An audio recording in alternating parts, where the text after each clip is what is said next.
পথে পথে ভোগান্তি থেকে রেহাই পেতে আগেভাগে যাত্রা শুরু শেকড়ের টানে।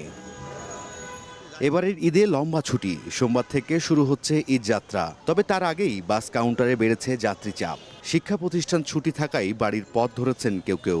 যানজট ভোগান্তি এড়াতে অনেকে গ্রামে পাঠিয়ে দিচ্ছেন স্ত্রী সন্তানদের। কয়েকদিন পর হয়তো দেখা যাচ্ছে যে রাস্তায় জাম বেশি পড়বে, ছোট বাচ্চা কাচ্চা নিয়ে যাওয়ার সমস্যা হবে, এই জন্য ফ্যামিলিগুলো আগে পাঠিয়ে দিচ্ছে। লম্বা ছুটি হওয়ার কারণে অনেক দিন থেকে লোকজন যাতায়াত করতেছে, তো ওইভাবে এখনো পরিপূর্ণভাবে ঈদের যে একটা যাত্রা এখনো শুরু হয় না ওইভাবে। ঘরমুখো মানুষের যাত্রা স্বস্তি হওয়ার প্রত্যাশা থাকলেও চন্দ্রা বাইপাইল মহাসড়কে উন্নয়ন কাজ অব্যবস্থাপনা ভোগান্তির কারণ হতে পারে বলেও আশঙ্কা করা হচ্ছে। ভোগান্তিতে পড়তেও পারেন উত্তরের বাসিন্দারা।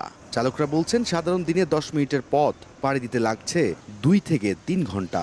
সেখানে ঈদ ঘিরে গাড়ির চাপ বাড়লে দুর্ভোগ বাড়বে কয়েক গুণ। সন্ধ্যার দিক দিয়ে জাম আপনার একটু বেশি পড়ে, ওই গার্মেন্টস পুনমেন্টস ছুটি হয়, তখন থেকে আপনার রপ্তানি থেকে বাইবেল পর্যন্ত 1-2 ঘন্টা সময় লেগে যায়। নবীনগর চন্দ্রা মহাসড়কে কয়েকটি পয়েন্টে চলছে আশুলিয়া এলিভেটেড এক্সপ্রেস নির্মাণের কাজ।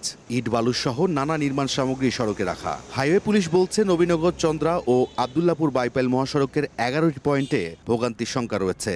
ঈদযাত্রা নির্বিঘ্নে মহাসড়কের পাশে রাখা অবৈধ স্থাপনা সরিয়ে দেওয়া সহ প্রয়োজনীয় পদক্ষেপ নেওয়ার দাবি যাত্রীদের। প্রত্যেকটা ঈদ আসলেই এই যানজট আমাদের একটা নিত্য কষ্টকর একটা বিষয় হয়ে দাঁড়িয়েছে। সামনের যদি আইল্যান্ডে উড়ায়, এই খারাজোড়া পর্যন্ত যে আইল্যান্ডে দিছে এটি কোনো দরকারি আইল্যান্ড না, এটি উড়াইলে আর এত জাম থাকবো না। কিছু আম পাবলিক আছে সে টাকা নিবার গাড়ি চাপায় চাপায়, এদেরকে দেখার জন্য কোনো কর্তৃপক্ষ দায়িত্ব নেই। এবার ঈদ করতে ঢাকা ছাড়বেন প্রায় 1,20,00,000 মানুষ। রায়দুল ইসলাম শুভ, সময় সংবাদ, ঢাকা।